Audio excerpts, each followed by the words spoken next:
Welcome in the latest episode of the Five on the Floor podcast on the 5 Reasons Sports Network. Make sure to check out 5reasonsports.com. Spell it out, F-I-V-E, reasonsports.com, not just for our articles and our columns, all of which, by the way, are free, unlike the local newspapers, but also for our merchandise, our Tua shirts, our Heat shirts, our 5 Reason shirts, our 5 on the Floor shirt. If you want a 5 on the Floor logo shirt, all 3 of us have one of those, so make sure you get that. Also, check it out for our YouTube channel. We're doing more original programming on there and the video page on there, all of our YouTube stuff. Plus, we've got sites for friends of ours and all the rest of this. You got to check it out, 5reasonsports.com. Also, got to check out all of the great sponsors in our network. We really appreciate the people who helped us get through the COVID crisis so far and stay on our feet. And they're all local. They're all Miami sports fans. One of them is our friend Christopher Tyson.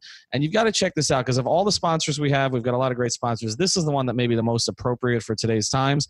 And it's called Making America Clean Again. That's right. Emphasis on the clean again, which is division of Greenview Construction. And why is this important? Because they clean, they sanitize, they disinfect, they sterilize, and that's what you need for your business or your home if you want to make sure that people are going to be comfortable going there. They'll give you a certificate. They're all professionally trained, and they hold certificates for bacterial, viral, fungi, and mold cleaning treatments. So look, everybody's afraid these days. Is this place safe? If you go to macainc.net, again, that's Maca, MACAINC.net, you will know that your place is going to be clean. They'll come out. They'll take care of it. Our friend, Christopher, his Twitter account is actually Crispy Chicken 30, I believe. I think it's Crispy Chicken 30. And when you go there, he posts basically all the work that they do, and it's great work. So it's really important. You check it out, macainc.net. Again, 3-step cleaning process: clean, sanitize, then disinfect, and then sterilize. And now, today's episode. Welcome to 5 on the Floor, a Miami Heat and NBA podcast from Ethan Skolnick with Alphonse Sidney, a.k.a. Alf954. Brought to you by the 5 Reasons Sports Network.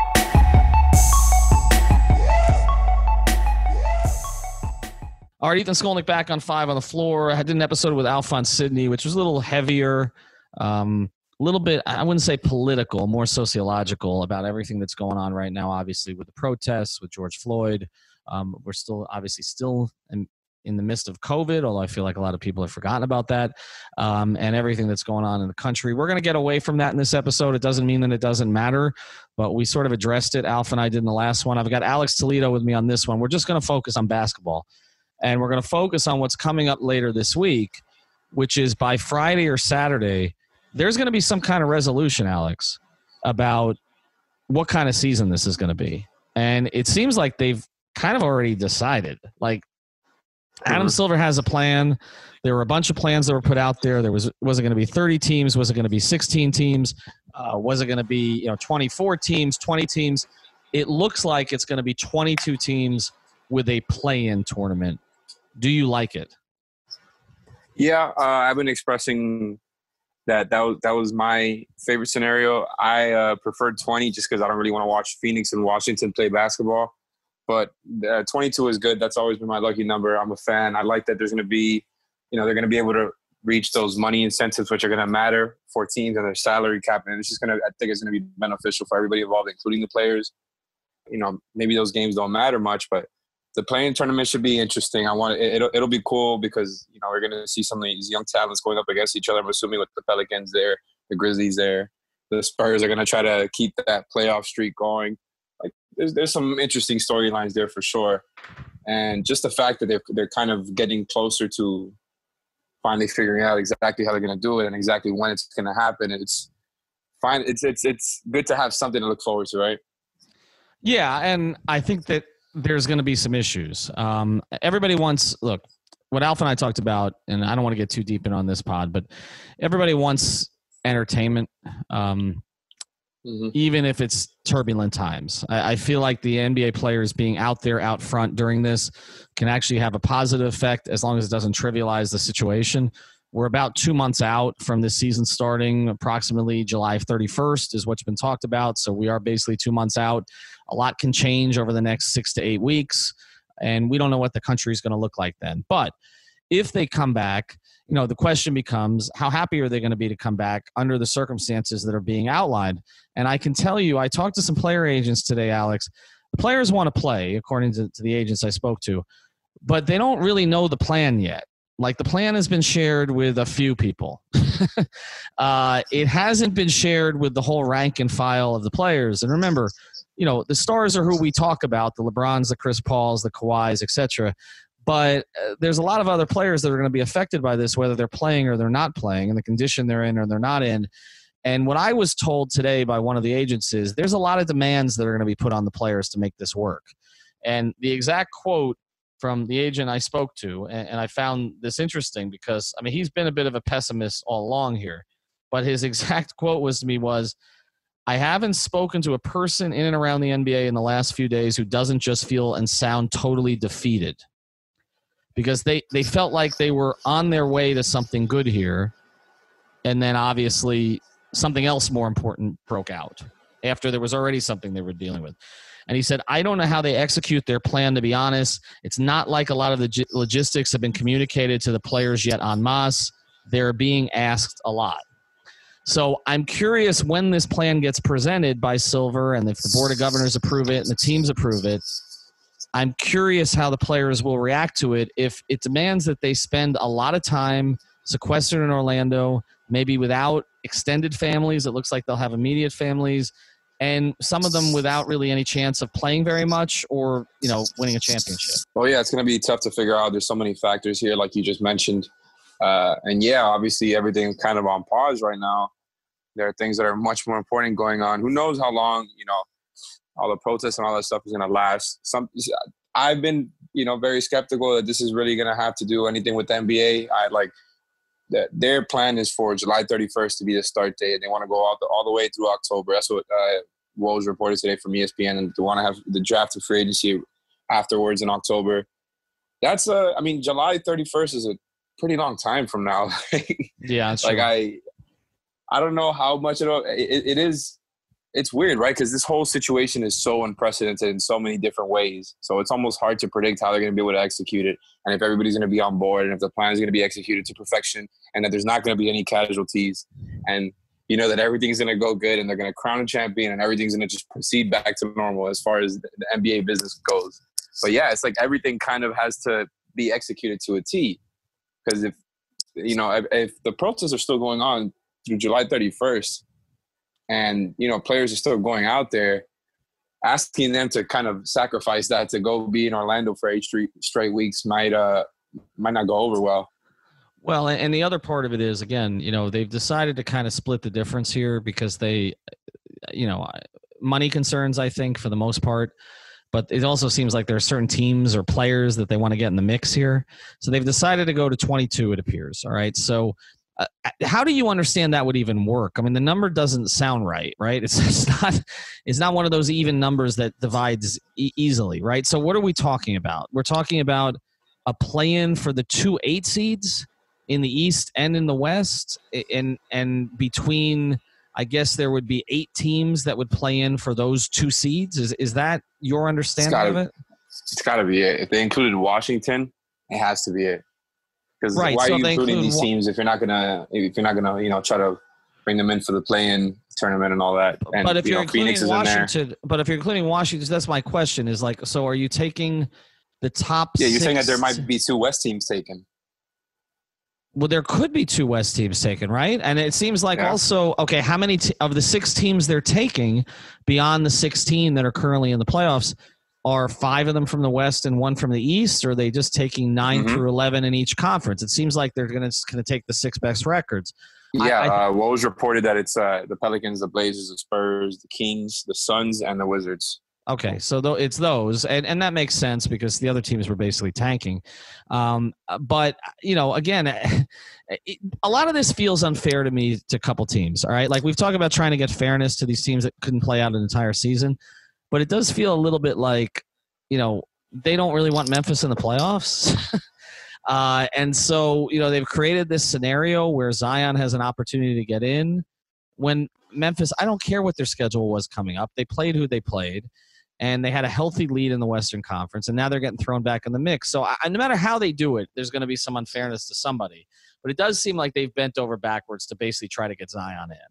And that's probably I think they wanted to give him a chance for sure, right? Like, you have to give him a chance, especially since they barely got to see him play.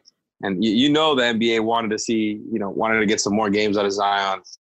But and for a fact, like, it has to be that these teams are complaining behind the scenes that we never really got a fair shot. And that's what I thought was going to happen. Like, I just, knowing how teams are, they're going to say, no, we have an 82-game season. We're 60-something games along the way. We were preparing for the final stretch. We were going for it. We didn't expect it to just pause right there, and all of a sudden we're out. And I do understand why you've been kind of against that. Mm-hmm. But I just always had a feeling that the NBA was going to try to appease and try to get everybody a fair chance. And also, it just benefits everybody for more games to be played, other than, health-wise. It benefits the players. It benefits the players money-wise, and they obviously want to play. So I think it's just going to end up happening. And I'm skeptical that any of this is really going to get in the way. Well, I think at this point they're so far down the road that I feel like I think that's why this agent basically said to me they're demoralized, because they felt like, okay, we've overcome enough to get this season started, and now we have this other situation, which is obviously much more important in the grand scheme of things, and also it creates really bad optics potentially. And one of the things that Alf and I talked about was, like you said, like leaving a city. Like, if maybe LeBron should be leading or feels like he should be leading a protest in Los Angeles or in Akron, and he's going to be at Coronado Springs Resort in Orlando, and it's just the optics of it might be problematic. But again, we don't know where we're going to be in 8 weeks. It's funny that you say the optics now that you mention it, because Adam Silver is expected, this is according to Woj's article on ESPN, expected to have a proposal that takes to a vote of the NBA's Board of Governors on Thursday. Mm-hmm. So let's say they take that over there, and also in the article it's reported that it's expected for the plan to get approved, and that even if not everybody agrees 100% that they're going to fall into line, and he used the word overwhelmingly approve the commissioner's recommendation on the plan. So let's say Thursday or Friday. I think that's something that's definitely going to bother them, the optics, right? Because you're going to announce this on Thursday or Friday, it's problematic. The protests are still going to be going on. Like, it's still going to be the topic of conversation. You're just going to throw an announcement into it. I don't know. It's going to be weird for sure. It's going to be problematic, I think. And I think that's what this agent was getting at, was they felt like, okay, people, whether they should be or not, people are leaving the house, they're going back to work. And I mean, that's where we were about a week and a half ago, right? And so then the NBA felt like, okay, in about a week and a half, we're moving towards it. We're going to have this really good news that something a lot of people want to see is coming back. And it was going to be this real feel-good story under the circumstances. Gives people everything, give everybody somebody to look forward to. We saw how Last Dance did. People are hungry for the sport. And then you have what's happened the past week and a half. And now it's like, okay, this isn't a feel-good story anymore. I mean, it is, but like you said, the timing of it is terrible. And but you have to follow. They have to get it going. Like, I mean, we talk about when it's going to end. I mean, you're looking at October 13th. You're looking at October 13th before potentially Game 7 of the finals, and then so then let's say it goes that far. You start the next season on Christmas. Because you have 2 months. You've got free agency. You got the draft. You got to give players a break at some point. Just normal course of time, let their bodies heal. They're going to be on a different calendar than they typically are in terms of the way that they get themselves ready, doing it in the winter months instead of the summer months. It changes things for a lot of different people. And then do you play a shortened season next year, or do you just flip it where you're always going to start in December? So these are things that they've got to consider. And I do think that this has been, and again, I don't want to raise the NBA to a certain level that it doesn't belong in. But it just in this very small space, I think it has been demoralizing to people in the league, because they felt like they got through all this stuff, and now it's like, okay, now we have the potential of looking really bad here and maybe making the wrong decision. And that's what Alf and I potted about before. We're going to get into a little bit more of this, who this favors, who it doesn't favor in a second. I want to tell you about another great sponsor of the 5 Reasons Sports Network, and that's the Lessons via Leaders podcast, where they interview a new entrepreneur, founder, or thought leader every single week. Many of the guests on the Lessons Via Leader podcast are local leaders here in South Florida that built huge businesses, fostered large communities and movements. Each show features a new guest that shares with the audience valuable lessons and learnings that they've amassed over the course of their careers. The shows can be found on Apple Podcasts, Spotify, and anywhere else you listen to your podcast. They also have a video version of each episode that is posted on YouTube. Will made an appearance on our show. He was terrific. You should check him out as a host. He actually came on to talk Phil Jackson and Pat Riley with us a couple of weeks ago, so make sure you check that out. Also, another of our great sponsors, the Seltzer Mayberg Law Firm, onecalllegal.com. You got any kind of legal issue, they can help take care of you. Obviously, look, people these days, a lot of things are going on you may be confused about. Go talk to an attorney at the Seltzer Mayberg Law Firm. They're great people. They're based in North Miami, and they're also big Miami sports fans too. So if that's a benefit, get comfortable with them right away. So it's the Seltzer Mayberg Law Firm. They're based, like I said, in North Miami, but they handle cases from all over the state, and they've got someone online 24 hours a day at One Call Legal. That's ONE calllegal.com. All right, let's get to kind of the idea of this. If they have a 22-team season, you and I talked about this in the previous pod, but I don't think we ever talked about 22 and this play-in idea. Is it legitimate? Is this does this deserve an asterisk?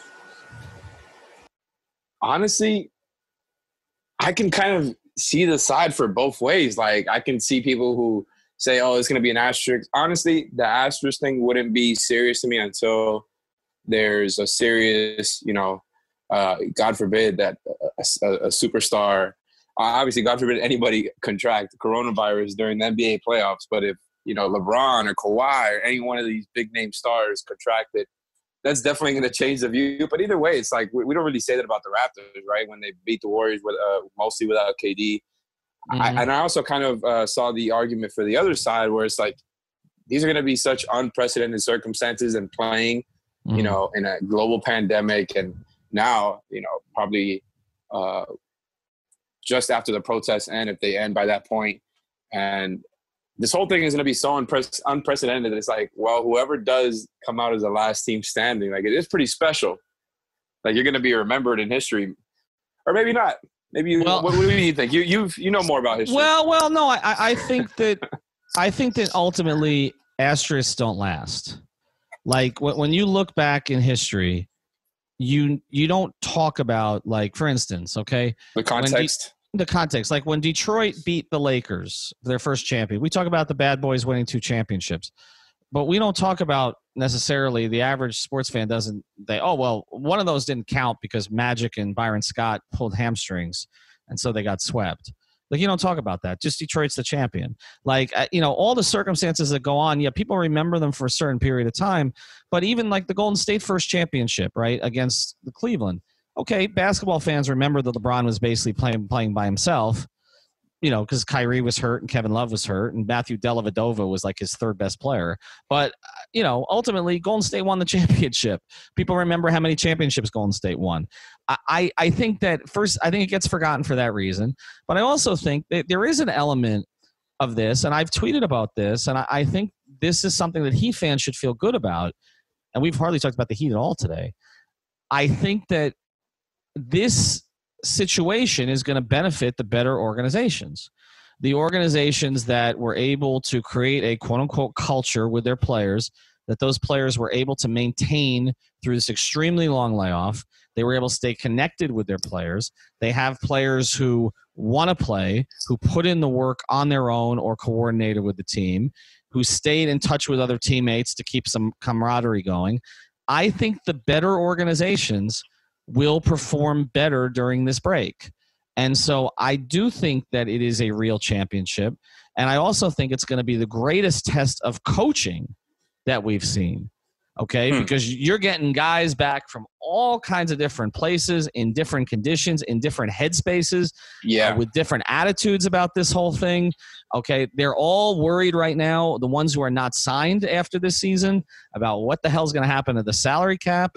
If you had guys who were playing for themselves before, they'd be playing for it more now, for themselves now. You've got some whose families aren't going to want them there. You've got others who are going to be leaving their families. They've got others, let's be honest, are going to be dealing with other issues beyond their families. I think that this is going to be a true test of coaching. Like, these guys are going to show up at training camp, and Eric Spoelstra is going to figure out what he's got. He's like, okay, this guy I thought was one of my core players. He's not now. I got to go with this guy. And that's something I think we've talked about, that, like, I could see Goran Dragic being his starting point guard in a short tournament situation, because Goran's been in these kind of weird circumstances before, like to win a European championship. It's very irregular the way that they do things.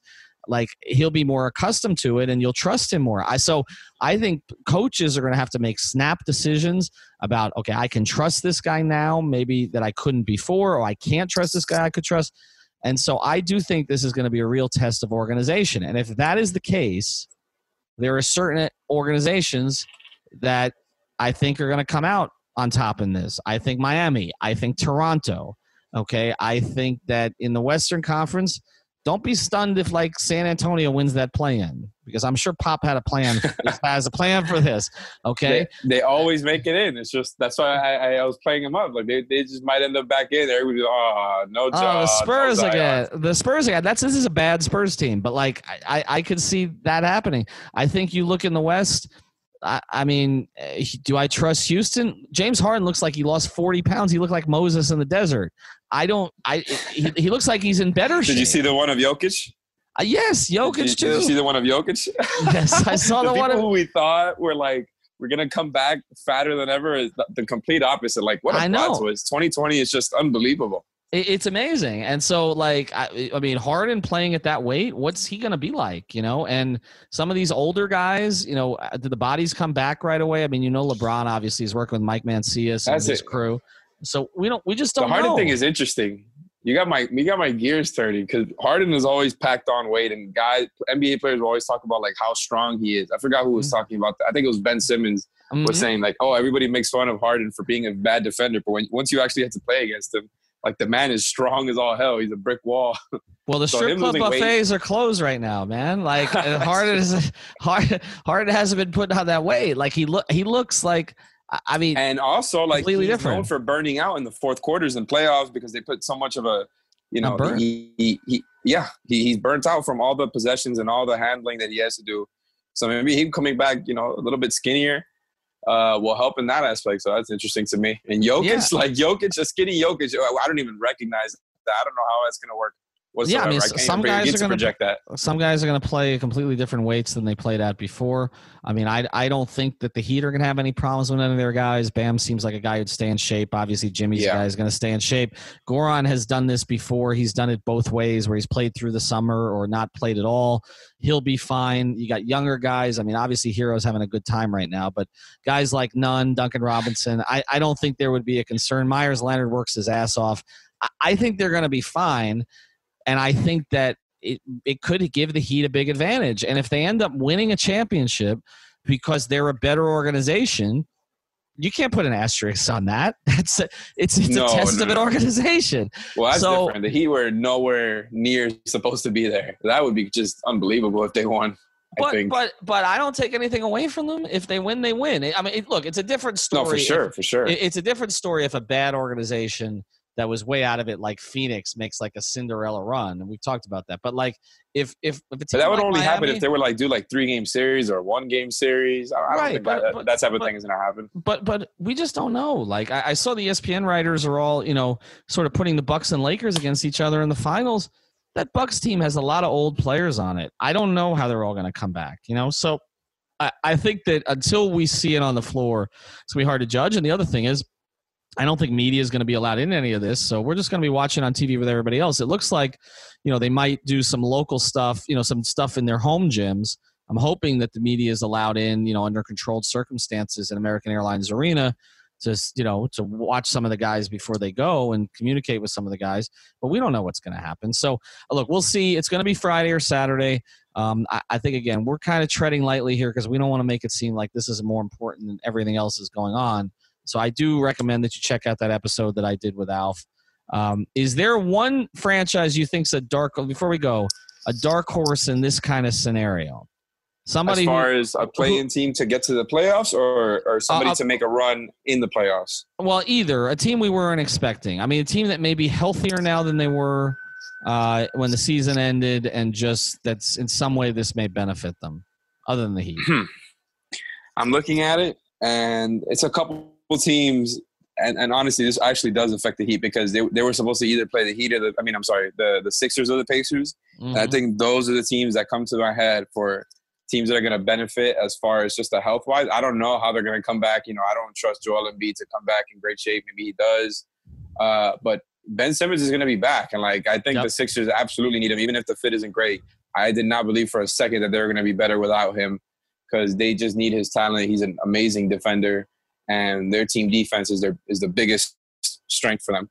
The Heat aren't going to play them anymore, but yeah. And then you got the Pacers, like we talked about in the past. Oladipo and Brogdon should both be healthy now. They were both banged up. I think that's going to make a huge difference. I'd probably put them number one as a team that could, is just going to be in a way better position now than they were before. But I don't expect them to make a run. I just don't. I just definitely think it's going to be a closer series with the Heat if they end up playing each other. I think before I would have probably taken the Heat in 5 with how banged up their backcourt was. And now, if you told me the Pacers 1-7, I wouldn't be completely surprised, even though I would still pick the Heat to win. I think it'll be interesting. I think the team that, I think the NBA wants to get in is the team that benefits the most right now, which is New Orleans. I just think you're looking at, in terms of a team that could come out of nowhere, a young team. It's not going to take them as long to kind of get their legs back under them. They were not healthy the whole season. They've got some talent there. Zion was just starting to come on. They've got some talent. Obviously, they do have some leadership with Drew Holiday. They're not a finished product. They're not a team that I would like in a regular situation yet. But they're the kind of team. They remind me of the OKC team when it just left Seattle. After leaving Seattle, and they had added Westbrook, and they pushed the Lakers in the first round. And but you can kind of tell, you can see what was happening there. Was that when Meta World Peace elbowed James Harden? Yes. Or gave him the forearm? Oh my God, brutal. Yeah. So you could see this coming. I feel like with New Orleans, it might accelerate because of these circumstances, but we'll see. Anyway, we're going to do another podcast. They do have some. They don't have a lot, but they have some. They got to thin out that roster, but yeah, they've got some. All right, check out 5reasonsports.com, FIVE, reasonsports.com. Of course, as I mentioned, Seltzer Mayberg Law Firm, macainc.net. Get your place cleaned and sterilized. You own a business. It's a responsibility to people who work for you, but also people who come into that business. So definitely do that. And the Lessons Via Leaders podcast. Talk to you soon. Thank you for listening to the 5 on the Floor on the 5 Reasons Sports Network.